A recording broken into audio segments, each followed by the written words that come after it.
Welcome to Discover Indie Film. I'm your host, Jeff Howard, and this is really fun for me. I've got Duane Andersen here. Not quite here, he's on Zoom. Hey, Duane.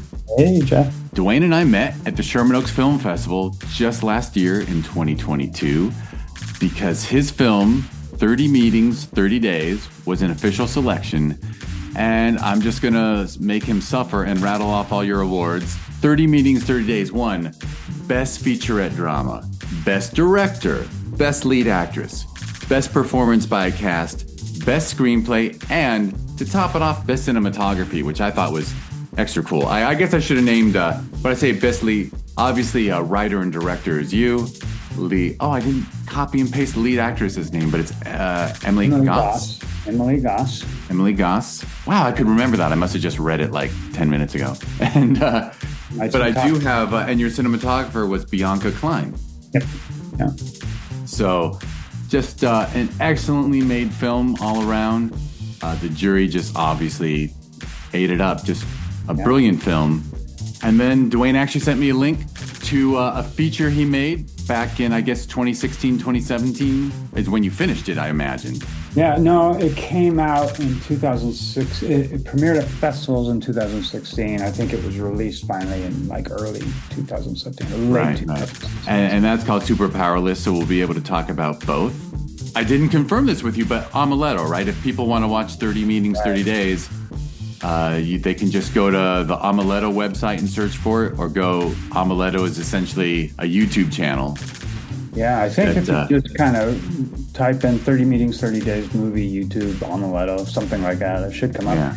I don't know, right now we're at May 5th or something like that, and May 4th, and I don't know exactly when it's going to drop on their site. Sometime, gotcha. Well, people can keep their eyes open for it on Omeletto. I have a lot of respect for Omeletto. In fact, I often say to myself, they're a little smarter than me, whoever runs that, because this podcast gave birth to a TV series on Amazon Prime. And boy, if I thought of the YouTube thing, it probably a lot more eyeballs to be on it. But I don't know. It's a crapshoot. Who knows? We'll see how we do. Well, so I slipped it in. So if people are interested in indie film, and you probably should be if you're listening to this, you can go to Amazon Prime Video and search for Discover Indie Film. And currently there are 7 seasons of short films handpicked from the festival circuit. It does cost 99 cents per episode or $7.99 per season. But you are, paying $8 to see about 25 really well-made self-financed short films. So, $8 to support indie filmmakers who spent a lot more than $8 on their work. It's not a huge ask. We used to be free included with Prime, and then we climbed up to like 10,000 unique viewers a week, and they said, hey, we want you to charge instead. Because turns out it's their servers and it's their rules. I think it's fair. So anyway, no more of that. We'll just jump right into the interview part. I already warned Duane. I'm just going to say, you're. I've seen 2 films now. I recognize. I enjoyed in our preamble before we started recording. I called you a storyteller because I think it's very clear that you are a storyteller, a very skilled, particularly with film. But when did you first get the storytelling bug? When did you get the hints that you were a creative? Yeah. Again, I always was. I mean, I always wrote stories, drew pictures. I mean, that was just what I did. I decided I would be a filmmaker at the age of 9. When I was 9 years old, a buddy and I got on a public bus. It's a totally different era. 2 9-year-olds on a public city bus. And we went to the local movie theater, and I saw my first grown-up movie. I can't say adult movie anymore because that could be confusing. But I saw my first grown-up movie. It was Silver Streak with Gene Wilder and Richard Pryor. And for a kid who'd only seen Disney movies and stuff on TV, and I'd watched a lot of stuff on TV by then, but I had language, and I had sexuality, and I had violence, and and it was really funny, and I thought it was the greatest thing I'd ever seen. I just was so just tantalized, and I left really literally wanting to be a filmmaker. So I just want to make stuff like that. I just thought that was incredible. And I love so, that Silver Streak is your was your inspiration. That's for those who aren't our age. Yeah, we grew up watching movies on TV that were heavily edited, heavily all the bad words dubbed, all the interesting scenes cut out with long periods of commercials in there. Yeah, so yeah, I imagine that might have been an R-rated movie. no, it was PG. It was pre PG PG. 13, but it was PG. Um, I don't uh, think PG-13 existed back then, but no, no, I don't mean to be it ticky wasn't tack. for a while. It wasn't for a while, and it was good. I mean, there's nothing really, bad about it. It's not, it's not like I wouldn't, it would be a mild PG 13 now, but it was That's sexy, true. That's true. you know, and it was great. And then, so I sort of had these three pillars. So there's that. And then when I was just a couple years later, I went and saw Star Wars. And I am always like, I went with a friend. Again, these are always with friends. In fact, two of them were with the same friend. I went and saw Star Wars, and it was opening weekend on a Saturday morning, like around 11. And I always pity like young people now who didn't have that experience of like just the mind-blowing experience of watching Star Wars in the theater without knowing what it was, right? Just not being prepared for it and just suddenly seeing this thing. It's absolutely incredible. And then a few years after that, when I was 16, the same kid that I saw Silver Streak with, he had won over the radio some tickets to the West Coast premiere in San Francisco of Ingmar Bergman's Fanny and Alexander. And so as a 16-year-old kid, I walked in there with it was black tie event. I was wearing blue jeans and a t-shirt. And we walk in there, and all of a sudden I see Fanny and Alexander, which is a 3-hour art movie. And each of those movies just sort of like completely like rocked my world as far as what the cinema experience is. And I say those are my sort of three pillars, as far as my film. I mean, there's a lot of other sort of key things in between, but Yeah, and were you like writing short stories and stuff? Were you just sort of a creative kid anyway? But well, then seeing I those started making three like sort of Super 8 movies when I was like 10. And yeah. I was always in theater, so I was acting. And but like I wrote my first feature length screenplay when I was 14. And it was hysterical. I was in some, freshman English class where she said, you get one for every page of outside writing you write, you get a certain amount of extra credit. So the next day I dropped this typed feature screenplay on her desk, and she transferred me out of the class into another one. Yeah. So By anyway, the way, I failed to ask a key question that popped in my head when you first talked about Silver Streak, which is where'd you grow up? I grew up in Palo Alto, California. Oh, NorCal, right. Right. So So the premiere in San Francisco was not that far. no, it was just a little drive. The um so yeah, so it's just about what is that, a half hour south of San Francisco, something like that. I don't Yeah, remember depending on traffic, but yeah, sure. for sure. Yeah, Yeah, so you grew up in Palo Alto, gotcha. So you're a Bay Area guy, yeah, yeah, for which is sure. actually I mean, it feels like a very community creative Very much so. creativity is incurred. Like it's not. Very much so, with an incredible independent and art movie house scene. I mean, we could see every movie, every cool movie that came out. I mean, I remember seeing, and I went, I was movie mad. So I mean, I have these great memories of like riding my bike when I was 15 to go see Raging Bull and Kagamushu, Kurosawa's Kagamushu, seeing that in the theater. And there was this great, everyone who grew up around my age, 10 years after, 10 years before, or 30 years before, probably, talks about this theater, the New Varsity, which would just show not older movies, but they weren't, we didn't have video stores yet, right? And so they would just show these re-releases, and they'd curate them. They'd generally do like double features. And like I went and saw,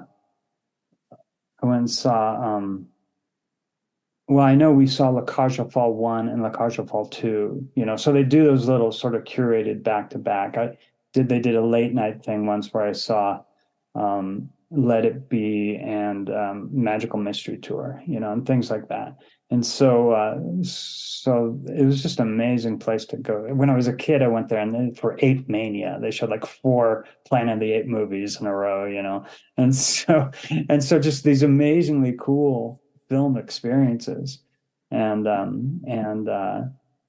everyone I talked to who grew up in that area, who's in film, has like this sort of foundational, formative experience. We could all talk about the New Varsity with like, oh, that was just where I learned how to, about movies, For sure, for sure. And I feel like noting that your 3 pillars are such a nice balance. It's almost like Silver Streak is pure entertainment. I mean, comedy thriller. Pryor and Wilder, like they were one of the best comedy teams ever. Yeah, and that was their first time they were together, and probably their best, in my opinion. Yeah, that's right, because they should have been together in Blazing Saddles, but weren't. Oh, that's right. Yeah, they weren't. Yeah. And then Star Wars is pure imagination, especially seeing it at the age. Yeah, just pure world building. Yeah. And then Bergman, you get pure art. So it's very nice breadth. Yeah, yeah. I love the idea of still standing on those 3 pillars. For sure. All right. So then at some point, you wrote a feature at 14, and you shocked your freshman English teacher and stuff. Did you major in film? Did you start seeking out film studies? No, I didn't. I went to BYU. We were talking about BYU, which is a religious school, and that's just sort of where I was kind of urged by my family to go. And my older brother was there, and he was having a good time, so I went. But I wanted to study film, but because it was a religious school, they had these sort of. I took the first class, and like the very first day, the teacher was kind of started ripping into how depraved The Graduate was. And at the time, The Graduate was absolutely my favorite movie. It's still one of my favorite movies, but at that age, boy, The Graduate was just like the bomb. And when I was in college, I watched The Graduate over and over, including the Criterion edition, where some film studies professor was doing the commentary over every scene and pointing out everything that Mike Nichols was doing. I couldn't get enough of that. Oh yeah, for sure. And so I just didn't want to study film there, and I was an English major for a while because I did want to be a screenwriter, but I'm a slow reader. I love reading, but I'm just slow. It takes me a while, and I knew I was gonna have to read all these books fast. I was like, there's no way I'm gonna be able to do that. And so I eventually ended up being an art major, and it was in my mind at first, it was a segue to film, but then I just dug it, and I kind of got into my professors. They had this cool life where they would just paint in their time, and then show up to school, talk about art, and look at your paintings and make a few comments, and then go back to painting themselves. And I've decided that's what I wanted to be. For the first time in my life since I was 9, I kind of had a different career choice, which was now I'm going to be an art professor. And so I got an MFA in art, and And did you stay at BYU for the MFA? No, I was at SUNY Buffalo, State University of New York at Buffalo. And then I moved to New York City to be a starving artist, and I succeeded wonderfully at the starving part. And back when a starving artist could actually live in the city, right? Like, No, not really. oh, I mean, anyway, but oh. I was doing well. I was doing all right, and I think my career trajectory at that point was fine if I wanted to pursue art. I couldn't get any jobs teaching because just like teaching film, most universities don't hire someone like my brother's a political science professor, and he got his PhD and got hired at a college. That's the way it works, you know. But in the fields of like art or film, you generally want somebody who can teach, who has some actual professional experience. And so I wasn't getting those jobs. And I eventually had to actually move back to Utah just as a sabbatical replacement for somebody in my program. They offered me to just come back. And we'd been in New York for about a year. I was married at the time. And so we came back and it was just going to be just a semester. But I ended up never leaving, which is crazy because as a California kid, when I came out here, I was like, oh, I hate it here. I hate the Utah, you know, and I love it now. I mean, I just completely like kind of changed, and I love living in Utah now. But shortly after that, so I would say probably after my graduate program, probably less than 2 years after my graduate program, I was like, I want to make movies, you know. And so, and I'd had a show in Berkeley, actually. I'd had an exhibit of my work in Berkeley, and it just didn't do anything, you know. It wasn't in a gallery, but it was in this sort of art space in a cafeteria. It was a pretty cool space. But it's like, you know, it's just stuff on the wall that people don't notice, you know, and I wanted to grab an audience. I wanted people to be sitting in seats looking at my work, you know, having to kind of be face to face with it. And I was like, I just, you know, art is incredible. I love making it. I love like the world of it. I love thinking about it, talking about it, but I just want to make movies, you know?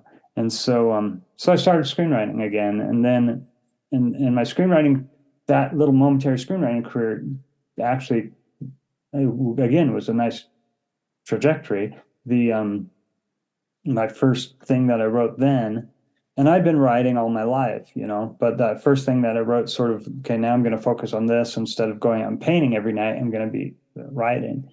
And the first thing I wrote, I sent around, got an agent, started doing meetings. It was read by a lot of really cool people. I had a lot of really cool conversations with people about why they were not going to buy it. And and eventually, I wrote another one and another one, and I just kind of got impatient, you know, and I just said, oh, well, I want to make something. And so I made something, and that thing that I made was this movie based on this Soviet short story called The Old Woman, and it kind of got distributed by this company. It's still distributed by this company that really focuses on educational media, right? And so like there's a few Russian classes throughout the country that like show this movie as part of their curriculum. And that sort of gave me confidence and got me excited about directing.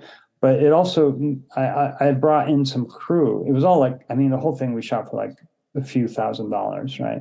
But I brought in these young students, these like recent graduate film students to help, and they all started working crews, and they started recommending me to crews, and mostly in art departments. And so I started working crews, and then, you know, for the next 15 years or so, I was just a full-time crew person, mostly a location manager.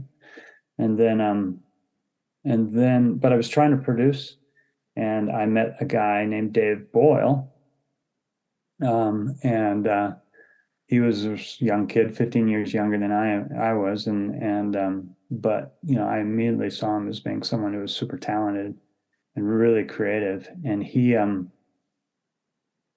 was making a film that I came and actually helped him shoot, largely just because I just bought a cool camera and I just wanted practice on it. So I volunteered, and I'm a horrible cinematographer. And he made it, and it was horrible, and he didn't really show it to anyone. But but there were moments of brilliance, right, that were just based on his talent, right? And so he approached me and said, and at that point, I was in my late 30s, and I had this goal of producing a feature before I was 40. And he approached me and said, "Hey, I got a feature script, and I've already raised some money. Would you produce it for me?"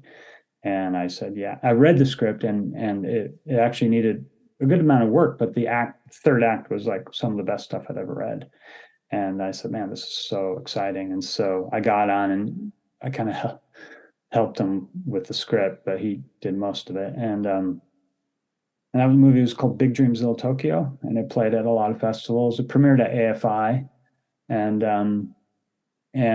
did well enough that we raised money for our second movie even before that was done with its theatrical release. And that movie was called Wine and Rice. And that was made during the financial crisis. We were shooting in 2008 as everything was just imploding. And so it didn't really, the whole indie distribution scene kind of changed then. And so we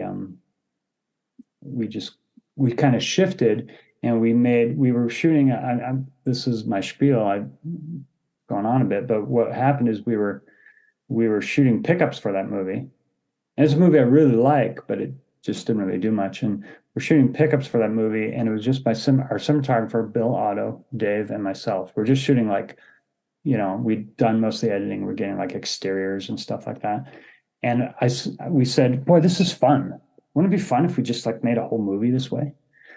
And so since no one had any money at that point to invest in anything, we made a movie called Surrogate Valentine that we made for like 15 grand. And it played at South by Southwest. And that movie really launched Dave's career. We made a sequel to that within a year just because the guy who gave us the $15,000 thought it was so much fun. He just gave us another 15,000 just to do another one. And then, and Dave Boyle he made a movie called Man from Reno, which I helped with, but didn't get a credit. I got some credit on him, but I wasn't really his main producer. And that was nominated for an Independent Spirit Award. And now he's shooting a big Netflix series in Japan. He's bilingual, and so he's shooting it in Japan.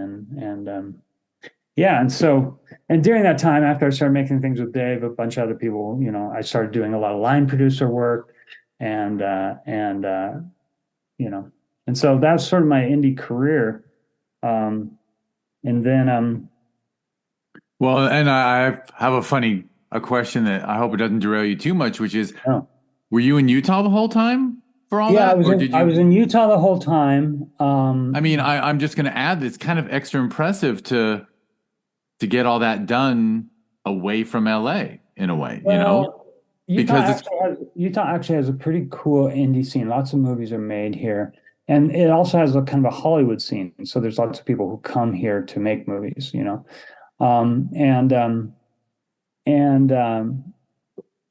so I was working on those crews and learning stuff, but I eventually started working a lot in LA as well as San Francisco. To the point that I was getting hired as a local in both places, where people were just kind of hiring me and then finding out later I didn't actually live there. Right. They were like, Duane's always around. Duane's around. Let's bring him in. Because once people know you're good and they can trust you.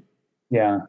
And that actually, a couple of big projects, like there was this project with the Duplass brothers that I was brought on to be a producer for, and I was like, oh man, this is awesome. And then they found out I didn't live there, and I was like, oh wait a minute, we need you there.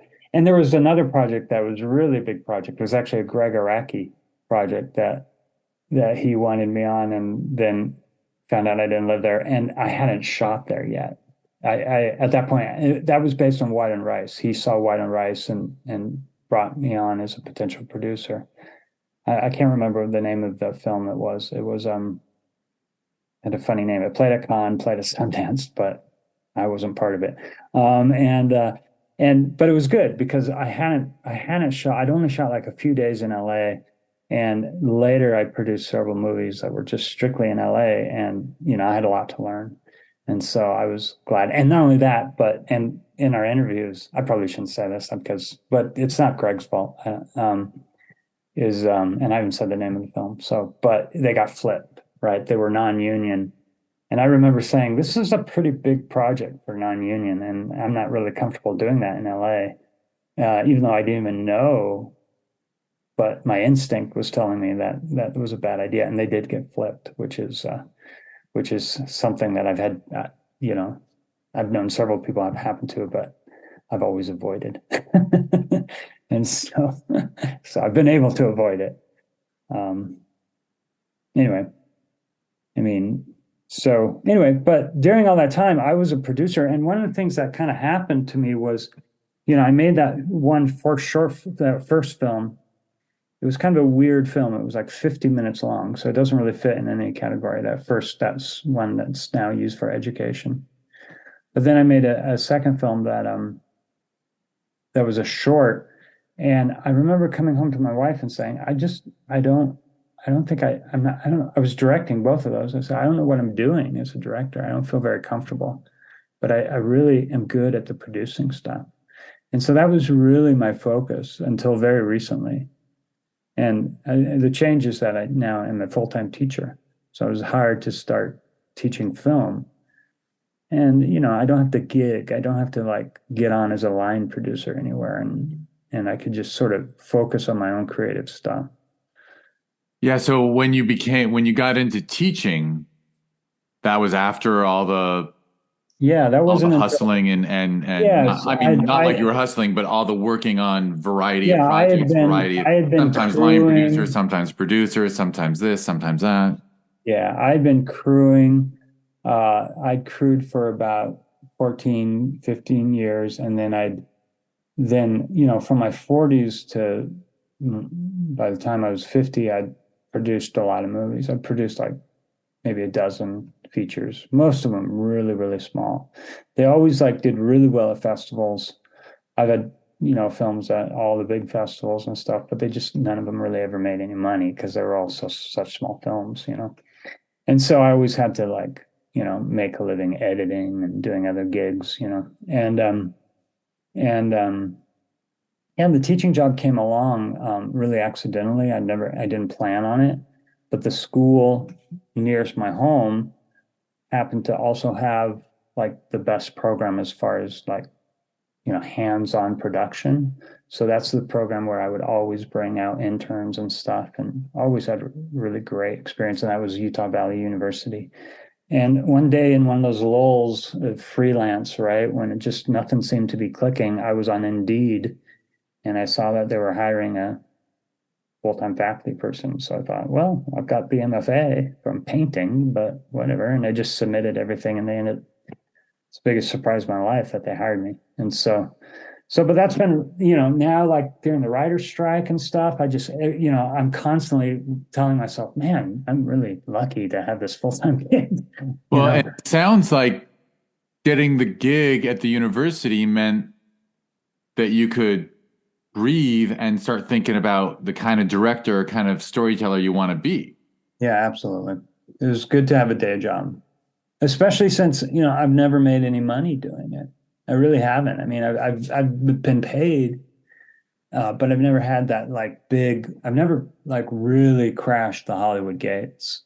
I did this. I recently submitted to the Nichols Fellowship, so that's in process, right?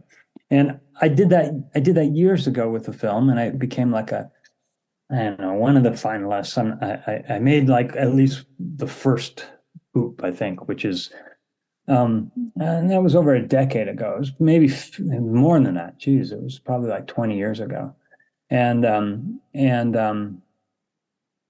I I've been writing ever since, but I haven't submitted because I know that there's like this cap on how much money you can have made as a writer. And I've made, $1,000 here, $1,000 there, being hired to write. People have hired me to write stuff. Dave Boyle and I wrote a project together that we were paid a little bit for, right? And then then so I said, I wonder how much it is. I think it's like 5,000. And I know I've done more than 5,000. And I looked and it's like 20,000 or something like that. And I was like, oh, well, I've never done 20. I've never made 20. I've never made that much. I mean, maybe I've made 10, but I've never made 20.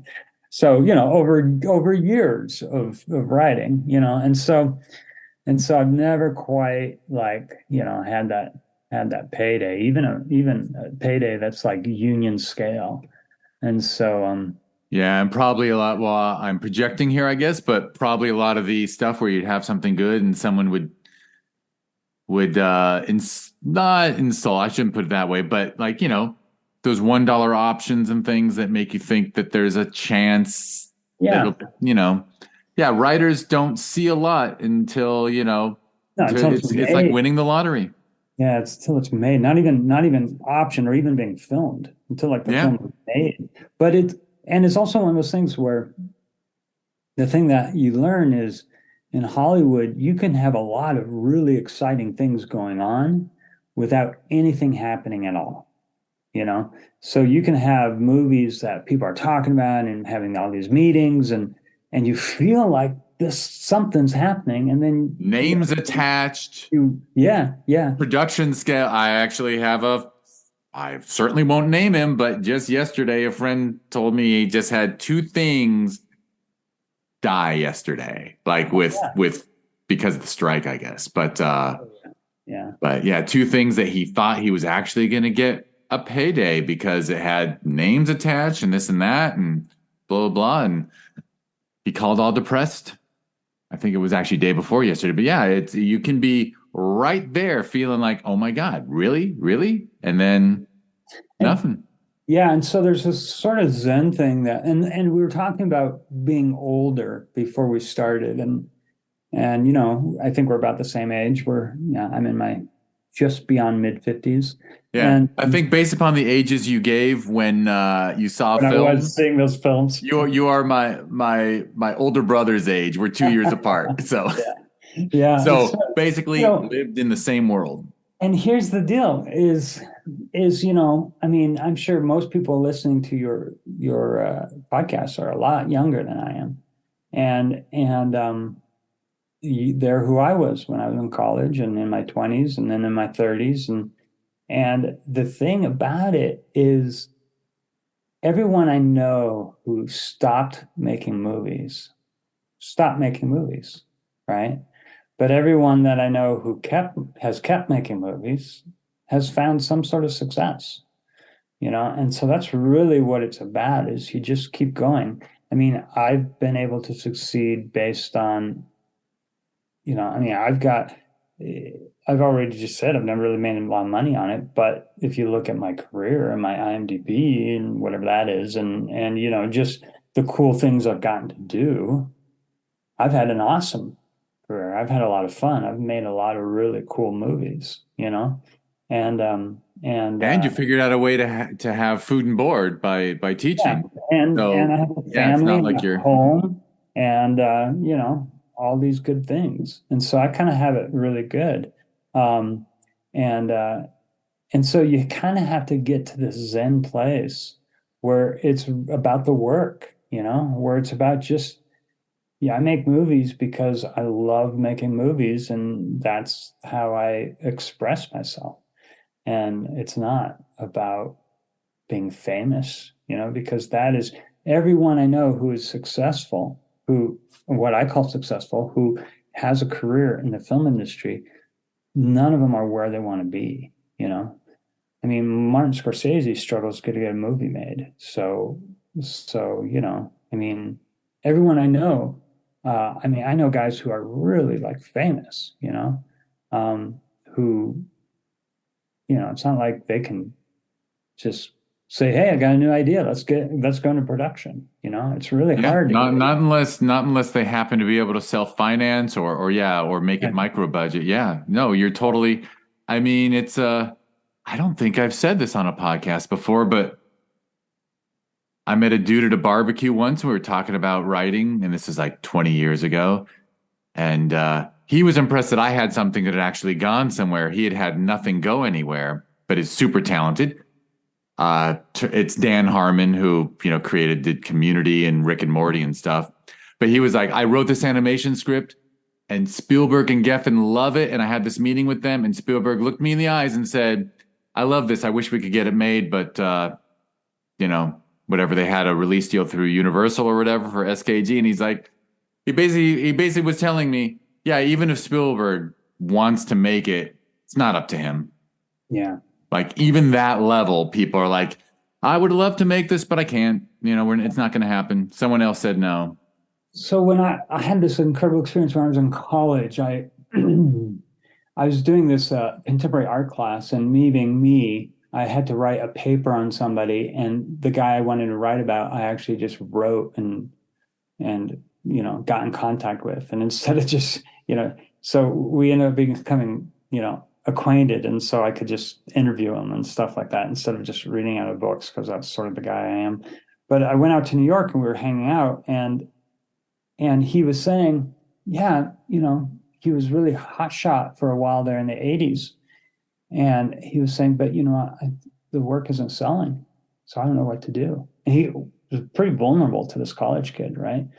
I'm not sure what to do. And I remember looking at him and I was like, well, you just keep making work. I mean, I didn't say that, but it's like the work isn't selling. I don't know what to do. You do what you were doing before the work is selling. You just keep making stuff, I mean, isn't that why we're an artist? Is it to sell stuff or is it to make stuff? And I think Picasso has this great thing that he said where someone asked him, what do you do when inspiration doesn't come? He says, well, I just make sure that I'm painting so that when it does come, I'm working, And so I think the secret is just to keep doing stuff, and just to keep making stuff and just to keep writing and shooting and doing whatever you can to feel to be improving and to be creative, Well, and you're doing it. It's my opinion that you're doing it the right way and you're doing it for the right reasons. Lord knows, living in LA, I was born and raised here, so I've met many, many people who are like, moved to LA to make it in the film business and, meet them somewhere. And they're like, I really want an office on the studio lot. Right. And I was like, why? Well, because I want to write films. And I'm like, shouldn't you write the films first before you start dreaming about driving a Range Rover onto the Sony lot? Like their goal wasn't artistic. Their goal was status, And that's one of the things that I've kind of figured out. One of the things I look back at is when I see that, I think about that script that I had that kind of got tossed around town and talked about, and I think the worst thing that could have happened to me was that I had sold that script, because even that sold and was the big buzz script. Well, the next script I wrote was actually really terrible. It was really terrible because I didn't really know what I was doing yet. Right. And so what happens all the time is somebody, gets their agent when they're in their 20s and sells a script, gets on a TV show, whatever. But they're still learning their craft, right? But they're learning their craft on the job, which is tricky because if somebody says, well, this guy sucks, I'm going to fire him, let's bring in somebody else. And then they get that happen again, and then that happens again. Well, it's hard to learn your craft on your job when you're getting fired all the time because you don't know your craft. And then you start saying, well, this one worked, right? So, and this is selling. So then it starts becoming, I have to write so that I'm getting hired, right? And then that's kind of like a losing game because it's really hard to ever guess where the hit's going to be, right? And so then it's just kind of a tricky thing. And some people figure it out and are really good at it, but other people don't. There's other people that we all know who, were hot for a while, but then they weren't ever to sustain it.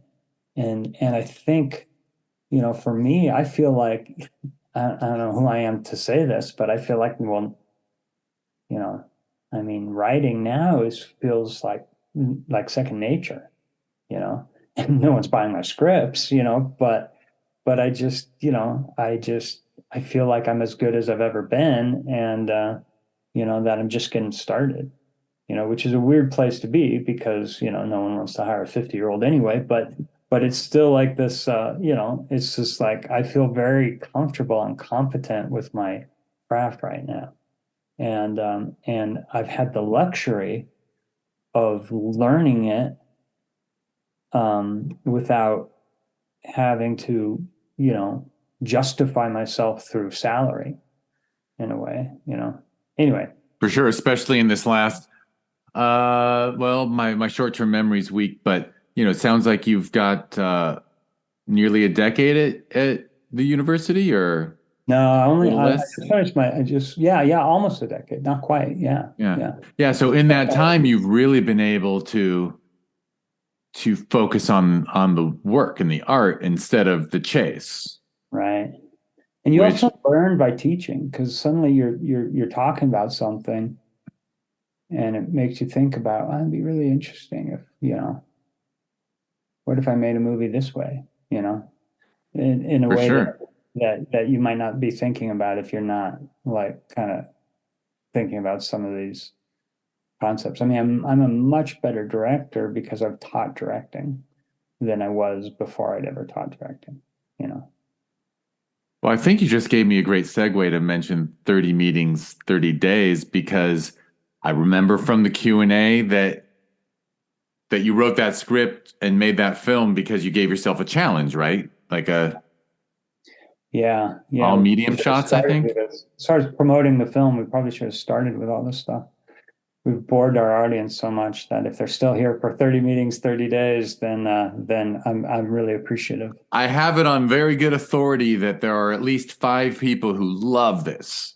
Just Excellent. no, I'm kidding. But no, it's really honestly, I don't mean to distract from the subject, but podcasts I think they're popular because the lost art of conversation. Like we don't have real world conversations as much as we'd all like anymore because of these stupid phones and screens and computer. Like, I never thought of it that way. yeah. So I think people really enjoy listening to genuine conversations where everyone, like, we put our phones on do not disturb and we actually talk about stuff that we care about, and it's pleasurable. So I think we've still got people listening. Cool. Well, thank you guys. I appreciate it. Yeah, 30 meetings, 30 days came about because I was thinking, and again, this thought came, related to teaching, that the hardest cut to make is a cut between a medium shot of one person to a medium shot of the same person. Whether they're just in the same setting or in a different setting, that's a cut that generally doesn't work. And I thought, that's interesting. What would it be if I made a movie that was entirely made out of those cuts? And that was the whole premise of the movie, really artistically, was that every shot is pretty much going to be of a medium shot of the same person. And I thought that idea, and I started, and almost immediately I placed in, I thought that it would be a woman going through AA. And I have experience with just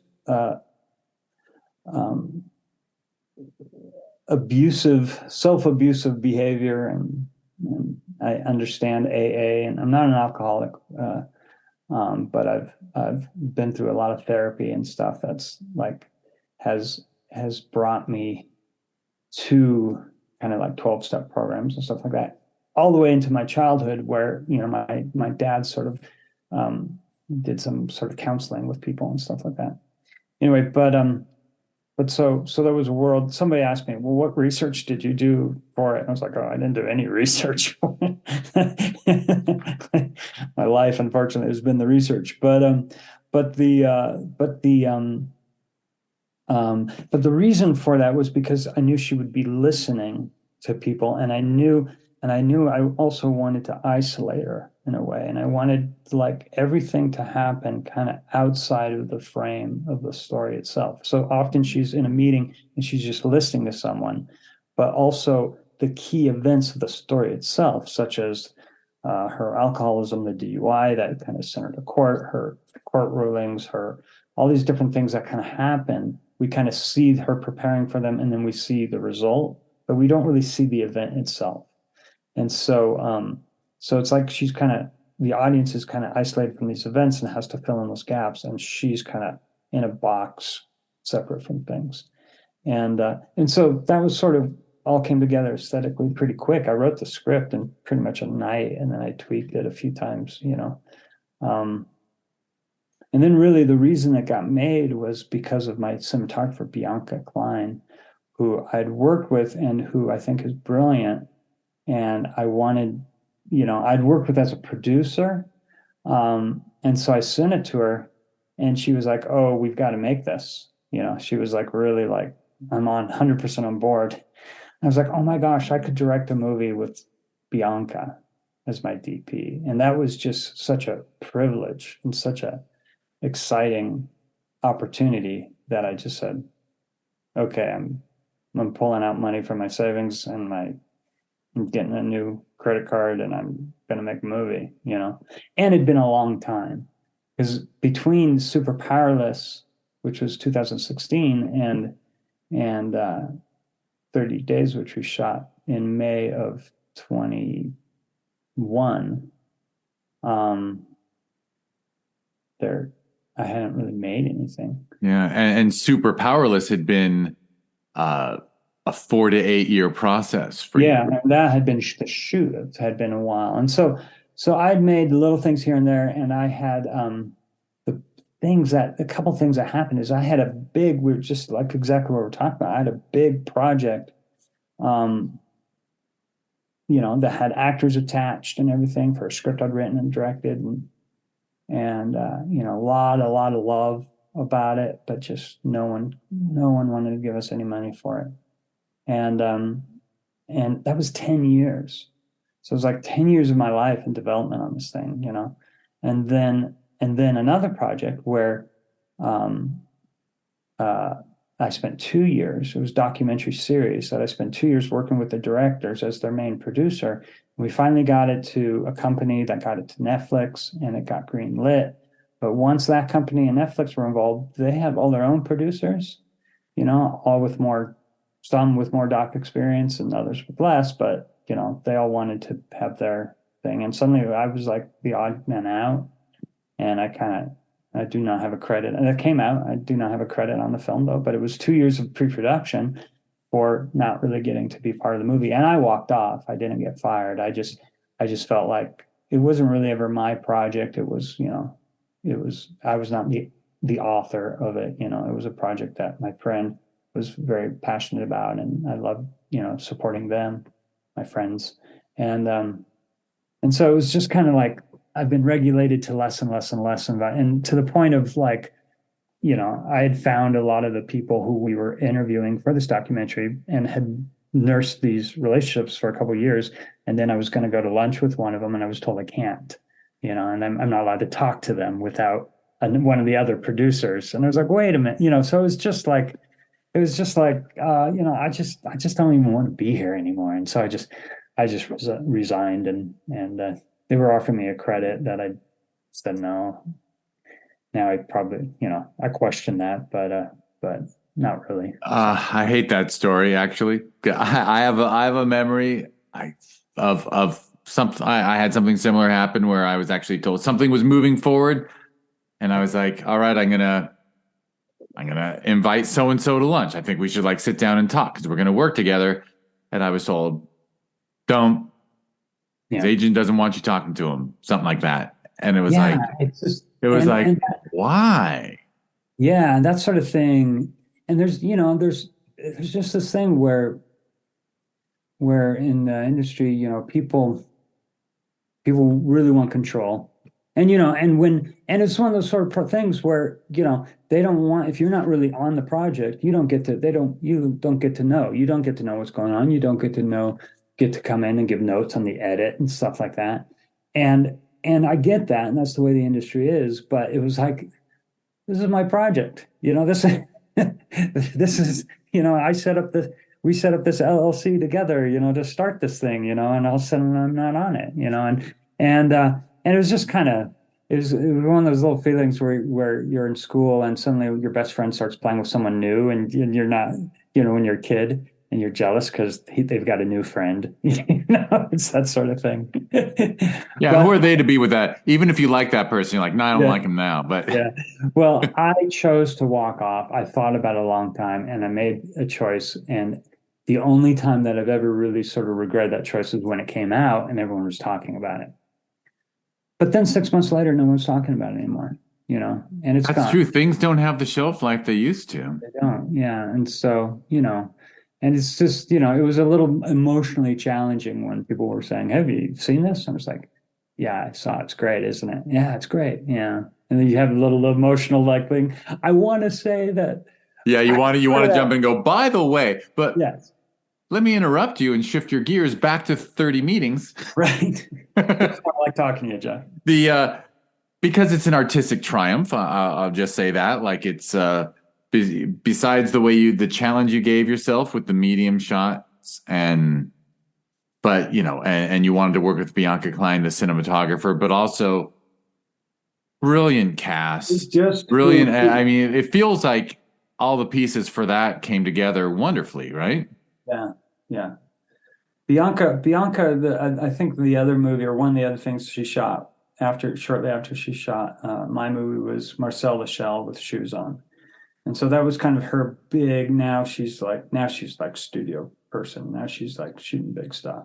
So that was a great moment for her. Yeah, it came together really well, really quick. We just got great people on all sides, and that was really it. It was about me wanting to work with all of my favorite craftspeople, so the editor, the sound team, the cinematographer, I mean the sound designer who also did our production sound, and the re-recording mixer is a guy I've worked with as a producer. Well, he also did Super Powerless, but they're guys who are just like my favorite people to work with. And so Super Powerless was about making a movie with a friend of mine, right? Joe and Amy, the two stars of that movie, are lifelong friends. In fact, Josiah, who played Bob in Super Powerless, was the guy I was with when I went and saw Star Wars when we were really 10, or 11. And and at the end of that movie, I just have this little slogan that says, make movies with your friends. And there's a little picture. If you wait to the very end of the credits, there's a little video from our very first day of shooting a movie when we were 10 years old, myself and several other friends. Son of a bitch. I stopped during the credits. Yeah, I didn't see it. Waited a little bit. There's a shot and there's some guys there. And a couple of those guys actually appear in the movie. They're extras in the background at one point. But I have to say, now it makes sense to me because I didn't know you were a Bay Area person, but it's also a bit of a love letter to the Bay Area, I think. Sure. For sure. We go back to Palo Alto and we go to some of our real places. But anyway, in 30 meetings, 30 days, it was very similar. I mean, I was just working with people were working for nothing. I mean, they were doing all me a favor, because I wasn't paying anyone very well. But it was just about working with my favorite people and the artists that I most admired. Now, as far as Emily goes, her agent submitted her application. We had 2,000 people submit for the part, and she had sort of a step above everyone because I knew her work. I didn't know her personally, but I'd seen 2 films that she had been in, including one that had been directed by a friend of mine. And so I auditioned some really great actors and people I've stayed in touch with actually, because I want to work with again or at some point. And but Emily, I knew what I was going to get in Emily. I knew she was going to be fantastic, and I knew just from if you watch her body of work, she's all in. She's all in on everything she does. And so I called my friend, and she was like, "Yes, definitely work with Emily." And she really was. She was so great, and she had to go because we do 30 days in 20 minutes. And so she goes from one, 10-second shot of totally high to another 10-second shot of totally low. And a lot of it's shot in order, I mean, based on location, but we shot, what is it? Not consecutively. We shot, what's that called when you shoot in order? Synchronous? No.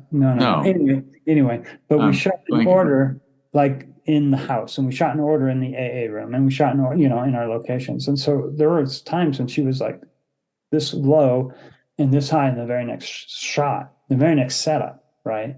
And she pulled it off. She nailed it. Why she isn't like making giant movies, I don't know. I think if you are listening to this, you should look up Emily Goss and cast her immediately. For sure. And as you said about the medium shots and everything, I mean, it's always her face, often in silence, still completely communicating what's going on inside. Right. It's actually very internal. Her story is very internal, which I always think that might be another challenge. I don't know if maybe that wasn't the challenge you gave yourself, but I always, one funny thing to me about screenwriting is, if you read a lot of novels, we're always inside people's heads. And in film, unless you lean on voiceover, right, you can't, nothing's worse actually than when a friend gives you a screenplay to read and it's about internal conflict and they don't pull it off because you're like, yeah, guess what? You didn't write a movie. But right. but her performance is so amazing because even I love the scene with the children when the children actually kind of go off screen and we're still on her face and we see the pain, we see so much. Yeah, she's so good at that. And that was really what I was auditioning for. We did this. One of my favorite things in any acting performance is watching an actor listen to somebody else. And it's something really noticeable when you're editing films, when you see an actor who is as interesting to look at when they're listening as it is when they're talking. And some aren't. Some just kind of go vacant when they're or they just they're just like parrot like a bird looking at whoever's listening, but you don't get anything from them. Yeah, they're getting ready for their next line. Right. Yeah. And so that's something that I've often, because I've done a lot of casting. I've worked as a producer for low budget films. I've generally was the casting director as well. And so, I've always thought about that because I've thought when they're reading and they're reading off of a reader, really in an audition, it's all about their lines and it's all about their delivery and it's not about their listening. And I knew in this movie it had to be different. And so we actually did this in our casting session. We narrowed down from 2,000 to about 20 people, right? Actually, it was about 15 people that we were going to look at. And in that audition, and we warned them about this, but I had a really great actress, Amy Prosser, who plays Mimi in Super Powerless. I had her at the audition. It was all on Zoom. And I had given her a monologue from Michael Keaton's movie Clean and Sober. And that Michael Keaton does, and I gave it to Amy, and I had Amy read it. And I had this monologue read by my reader, and their assignment, the auditionee, was to listen. And we sat there in the audition. That was a big part of their audition, was listening to this monologue. And I gave them direction. I said, at first, you're resistant, you don't want to be here, but then at some point, something clicks, and you start to really listen to it. And then we would just watch. And that was like one of the most exciting things I've ever done in an audition. And most of the people auditioning agreed, said the same thing. They said that was so cool. And because that's such a critical acting skill and one that I knew I needed in this. And so that was really a big part of the audition. And And that's so, so cinematic, really. yeah, Like, stage plays, it's almost impossible, right? Live acting, it's almost yeah, impossible you to got to look be away from the speaker, right. and as you pointed out, well, you didn't say it, but the laziest editing is just going from speaker to speaker to speaker to speaker. So focusing on that cinematic moment of human reaction in Yeah, silence. yeah, yeah, and so yeah, and Emily was very good at that. I had these little tricks I had planned, little things to kind of, that were kind of off script, but were a way to kind of convey the emotion she was supposed to be hearing. And she didn't like that. She didn't, I could tell right away that that was not her style. And she already had she already knew what she wanted to do in each of those situations. And we talked about it, we had talked about it in advance, but I didn't need to do much. And we didn't even need to like sometimes read lines off screen or whatever. She could just give me those different emotions. And so, yeah, she was amazing. And she's super awesome. Plus, she's a brilliant writer and director herself. She has a short film called The Little House in Aberdeen that played at a lot of festivals. That is just amazing. Yeah. I hear that a lot these days. That's one of the joys of doing this podcast is I get to get a little more insight. People share things with me, and I think those actors who give writing and directing, a shot, whether it's their goal or whether they're doing it for a lark or whatever. And I think most directors I talk to really appreciate those actors who appreciate what it's like to be on the other side. Yeah, yeah, always because filmmaking is a collaboration and you're working with all these artisans, in their different crafts. And it's really nice when the actors themselves understand the nuances of filmmaking, right? And they really get sort of movies, you know? And so it's really nice to work with actors who are really devoted to film, as opposed to actors who are just like, you know, I'm a theater actor, but I'll do film too. Um, and it's interesting because I love actors and I love theater myself too, but there's something geeky about film that when an actor is like passionate about the filmmaking process, that I think that makes the working experience really great. If it doesn't necessarily make their performance better, but I think it could, I For mean, sure. Well, and especially the situation you're in where I'm sure 30 meetings was shot fairly quickly. we shot for 3 days. Yeah, so 20 minutes in 3 days, that's actually reasonable. It's not like a breakneck pace, but But it it's was not pretty, like you were going to be able to offer her, no, 20 takes. she needed to be on every time, and she went all, and she's on. I mean, she's pretty much on screen the whole movie, and so yeah, it was a physical challenge to her. But she talks about in one of our Q&As, somebody asked her about like acting with the camera right in your face because there's some shots where Bianca said, shooting these wide angle shots with the camera really close to people make the actor uncomfortable, and that was like intentional. It's like that, so that's a good thing, so let's do that. And Emily, however, said that she really likes that. She really likes like interacting with the camera as part of her performance, being aware of the camera and actually doing specific things based on where the camera is at that moment and stuff. And so that's really, just I mean top shelf type stuff. It is. It's so impressive because, oh, Lord knows when you're involved, especially at the indie level, sometimes, actors who are wonderful in auditions and wonderful this and wonderful that, when you put a crew around and a camera, so different. It's so, Yeah. and And it's interesting I've because seen so many people crumble in that situation. yeah, and there's people who are so good.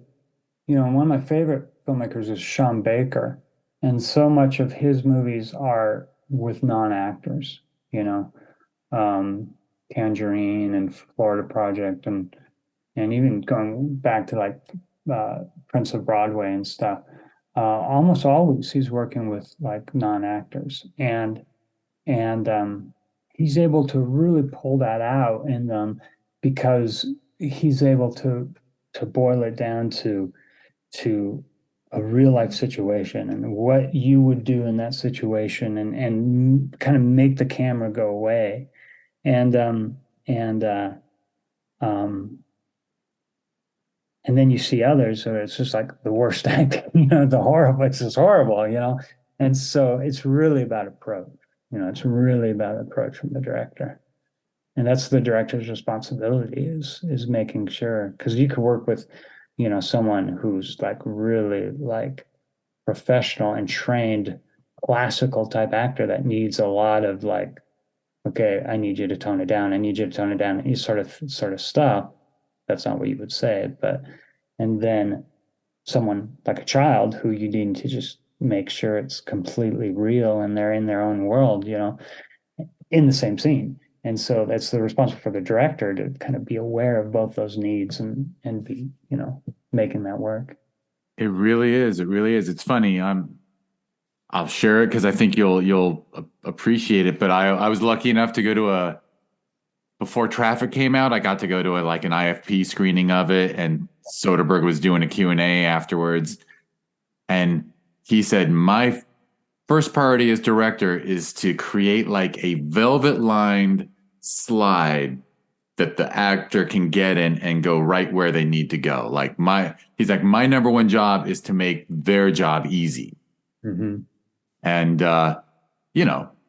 that's not every director's attitude No, it's not. Is assisting, is being there for the actor. Some, whatever, I guess the obvious comparison is like Hitchcock, who is like, treat them like kids. But yeah, it's right. You're Kurosawa said that actors are puppets, and the yeah, that was one of the reasons why I really wanted to do 30 days, was to practice that, because I hadn't done it since Super Powerless, and that was one of my regrets, is not really reading different actors and the way they worked and adjusting my directing to make their performance better and get what I wanted and to be excited about what they were giving me. I was much more into just, it's the first time I'd really directed anything of any of length. And I wasn't doing that yet. I wasn't learning that. And so I was so hyper aware of that when I was doing 30 meetings, 30 days, that I was really proud of myself that early on in day one, I got that resistance from Emily, and I was pushing her a lot, but I could tell this is not her thing. This is not what she wants to do. This is not the way she wants to do it. And I was able to pivot, and that I was proud of. I was like, yes, this is exactly what I wasn't doing before, and now I know, and I can do it, and I did it, and it was great, and it paid off. So it did, and I believe you had a fairly superb festival run. Yeah, we I don't know. It's hard to define that. You talk to people who played at hundreds of festivals, and well, that means they spent $20,000 yeah, on submissions. Yeah, because I think the acceptance rates of percentage is kind of always about the same. I don't know. I've played at some good festivals. We premiered at Woods Hole, which was fantastic. Really liked being at your festival there in Sherman Oaks. We recently were at Cleveland, which was sort of the biggest festival we were in, and we won. And that was just a great experience. Your festival was my favorite Q&A by far that I've ever had. So everyone, Sherman Oaks, you got to submit. But also Cleveland was so much fun for like the camaraderie of the filmmakers. That's what I told people when we left, that I felt like I was, when I got home, I felt like I'd just come home from camp. You go to camp and you're kind of popular, you make all these new friends and everything. You feel like, you feel like important, and then you come home and your life isn't nearly as interesting and you're not nearly as popular, And so we won a cool award at Cleveland. It was called the Ophelia Award, and it was an award that they give out every year that is dedicated to, it's an audience award. So they take the films that kind of were in he said the top 20% of the audience award voting, and they do an award, and it's an award dedicated in the honor of a young woman who died of an overdose or something like that in her 20s, some addiction related sort of thing. And it's called In Celebration of Hope. And it's not just about films that have to do with addiction and recovery.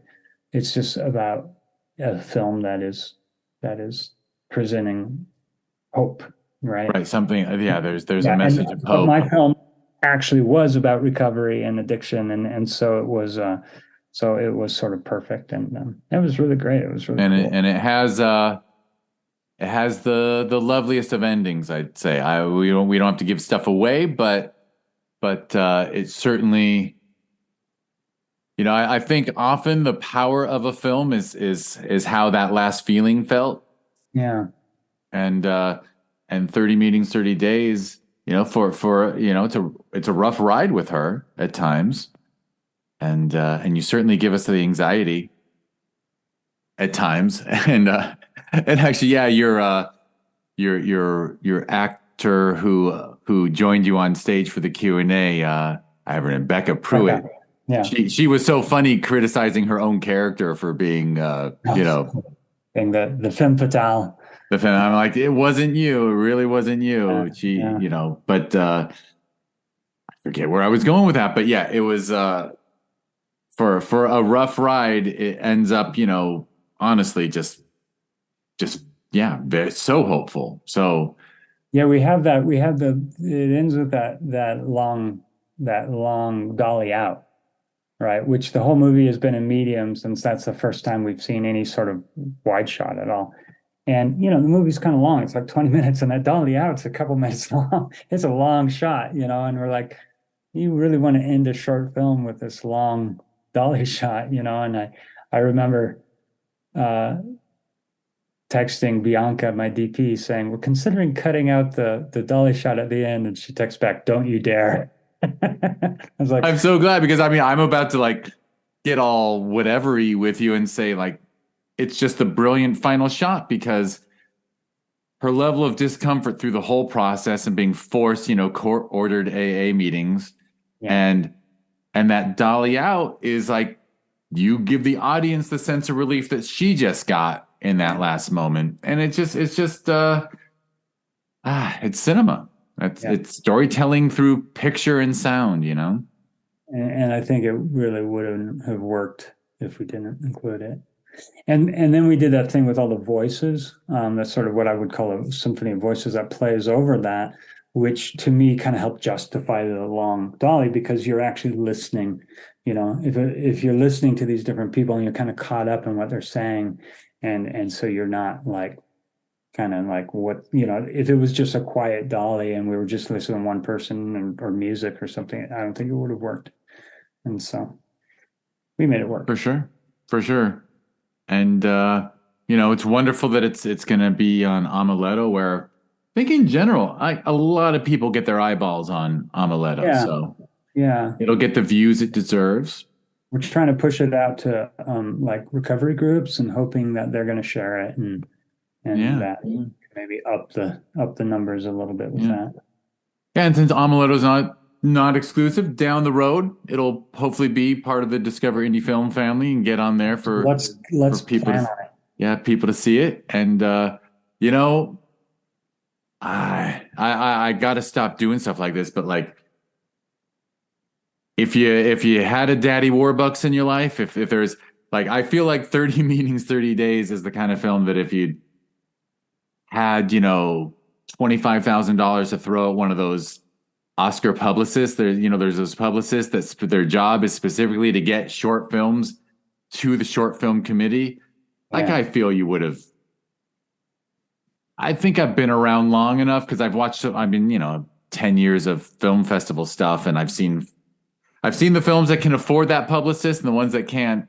And they make top 20, top 10 of that best live action short Oscar list, and it's this is my way of saying it's horribly corrupt you actually just have to spend money to get considered. But I think if this film had been under the noses of said jury members, you know, it's Yeah, just high quality. I think it's such a slow, it starts very, it's a strange film. It's an art film, right? I don't say it's an art film, but it's a experimental. It's certainly experimental.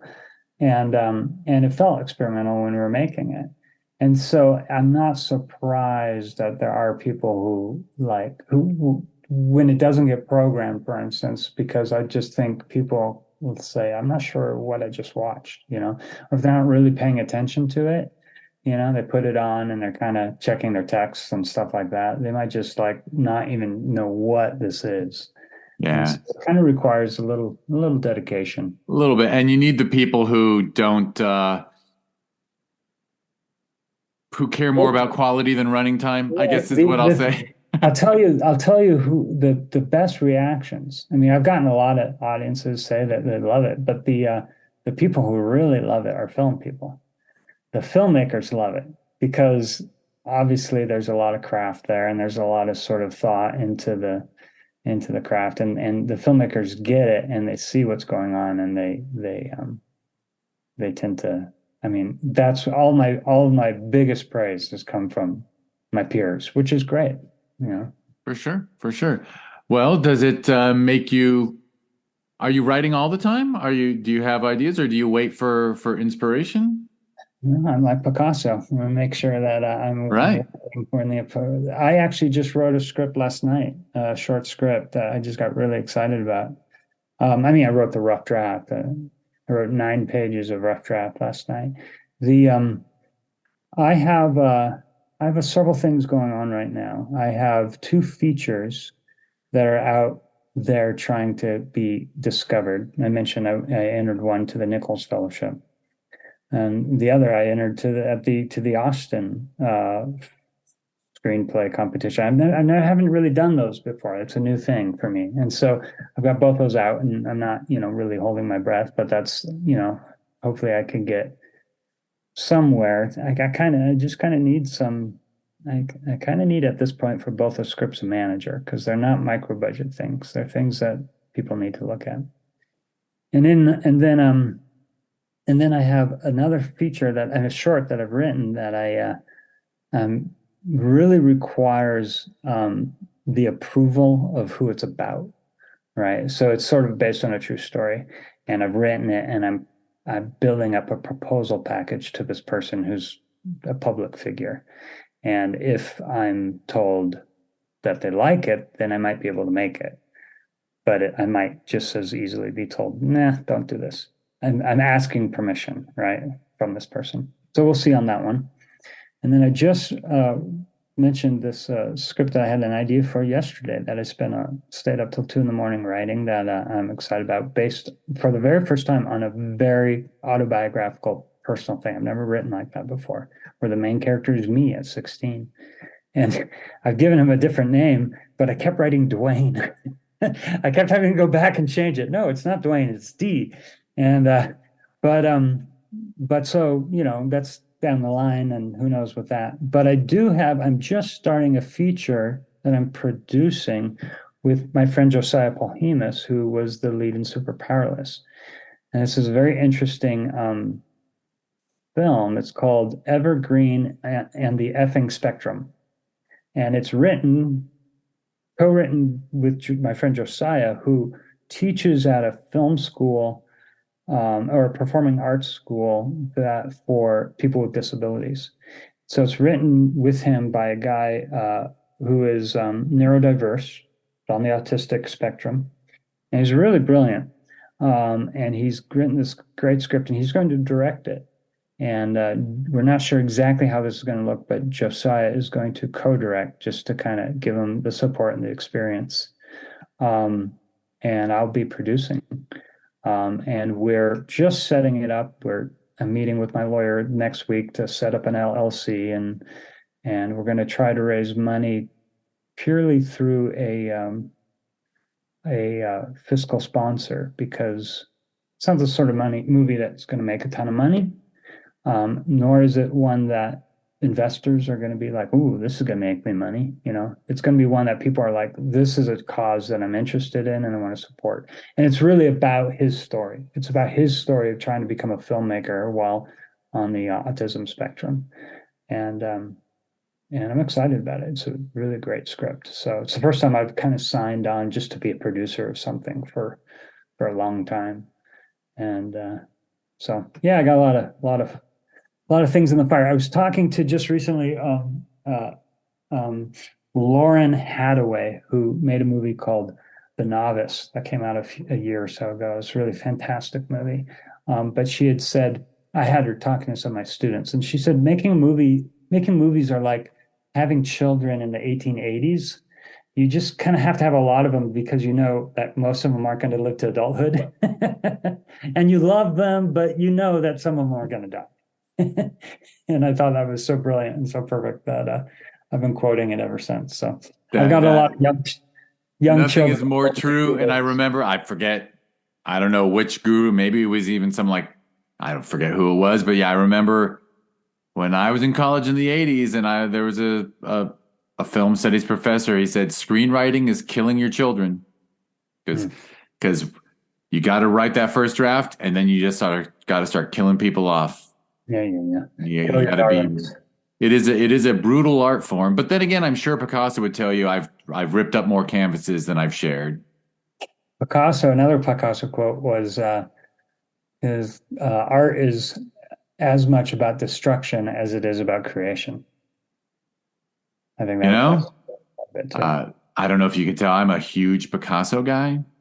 Oh, good. Which like every time I've been to Europe, I've been like just as much Picasso as I can get. But I don't know why I'm bringing it up, but boy, when the Me Too stuff hit, I was like, oh, Oh, yeah, for sure. Yeah. I can't be too I can't. I got to separate the artist from their disgusting side because Yeah. Yeah, it's always a my tricky man thing. Pablo he did not treat women well. What can I No, he say? did not. No, he did not. Yeah, Yeah, it's a tricky thing. That's a whole tricky thing because you're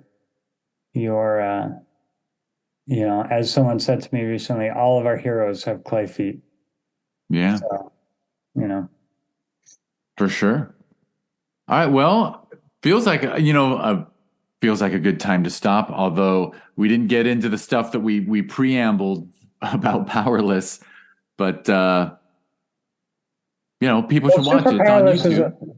Super Powerless is available on YouTube. I put it up there. I had a VOD contract, where it was at all the Amazon and Peacock. Well, I don't know if it was on Peacock, but Amazon and Yeah, and and like cable systems all and the different places so you could get on and rent it. And then I guess that contract ended, and it wasn't available anywhere, because there wasn't a DVD that you could buy, and there wasn't, all of a sudden you just couldn't see it because once that contract was gone, the movie didn't wasn't available anywhere. So I was like, screw this, I'm just going to put it on YouTube, and so that's been great. Is that I could just say, hey, watch my movie. It's available for free.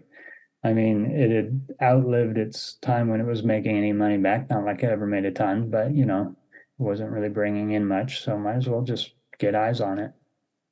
So that's for sure. there, and Almiletto will be hosting 30 meetings, 30 days for now, and you and I will talk again and get it on your system soon, and Yeah. so, so there Yeah, and things are. hopefully that public person whose permission you need, maybe they'll watch 30 meetings and go, oh, this guy knows what he's doing. Yeah, well, no, and absolutely, I will be sending it along as my work sample for sure. Yeah, I mean, it's a wonderful calling card, I think. Yeah, thank you. Excellent. Well, and well, first of all, if you go to YouTube, people just have to go to Duane, and that's Duane. Duane Makes Movies Right. is Yeah. your YouTube for them to find your stuff. Yeah, I'm at Duane Makes Movies on YouTube, on Facebook, on Instagram. I'm not on Twitter. I don't have enough to say to be on Twitter. But yeah, so Duane makes movies. Perfect. All right. Well, Well, with that, I will now ramble off the stuff I'm supposed to ramble about to close it out. And how do I do that? I forgot. But good thing is I have notes. All right. Well, you just got to hear Duane Andersen talk all about his film 30 Meetings, 30 Days. 30 Meetings / 30 Days, if people want to be specific. We never mentioned the slash, actually. But anyhow, we took home 6 awards at the Sherman Oaks Film Festival. I think I already mentioned the TV series, but I'll just quickly say thank you for listening to the Discover Indie Film podcast. There is a TV series that was born out of this podcast because I kept talking to filmmakers, and everyone who had a feature, it was on a streaming service, it was somewhere, and everyone who made a short, they really didn't have a home. So Amuleto was a wonderful solution to that problem, but my solution to that problem was the Discover Indie Film TV series on Amazon Prime Video. So if people just go to Prime Video, type in Discover Indie Film, you can enjoy 7, possibly by the time you hear this, 8. No, it won't be by the time you hear this, but 7 seasons. There might be seasons 8 and 9 might come out later this year. And it's just short films handpicked from the festival circuit. So please watch that and like it and give it a nice review. Like and subscribe to the podcast. I think I've said the Discover Indie Film stuff I need to. So we mentioned Sherman Oaks Film Festival. We hold that every November. And if you want to learn more, it's Sherman Oaks Film, ShermanOaksFF.com or at Sherman Oaks FF on social media. And there is another festival that's coming up on me way too fast called Film Invasion Los Angeles. And that one we hold every June. So you can learn more if you go to filminvasionla.com or at filminvasionla. And the last thing not mentioned, although it's funny, here we talked all about 30 meetings, 30 days, is I did start a thing called TVHi because, well, I don't have to go into the whole explanation, but if you go to watchtvhi.com, it's a new smart TV app / streaming service where all the content is pretty great to watch if you're stoned or high. It's that's why it's called watchtvhi.com. I always say this at the end of every podcast. I have a lot of friends in recovery. Sounds like you might too, but I have friends in recovery, and be responsible with drugs and alcohol. They can ruin your life, but they don't ruin everyone's life. If you can do it in a positive way and you're just unwinding at the end of the day and you can't find shit to watch on Netflix or other services, because honestly, I sometimes have a hard time finding shit I enjoy in that state. Give TVHi.com, watch TVHi, this TVHi. It's actually on Roku, Amazon Fire Stick, Apple TV, Android TV, iOS, so iPhone, and Android mobile. So it's actually, I'm hoping this idea takes off. It'd be fun. And actually it is $4.20 a month if you sign up at watchtvhi.com. So that's TVHi. And I think that's all I got to say. I think we're good. All right. It's been a pleasure. Been a pleasure. Thank you, Duane. And thank you, everyone, for listening. And actually, the podcast right after this one will be fun because you get to hear Duane answer the 4 questions about favorite films and stuff. So thank you, everyone, for listening.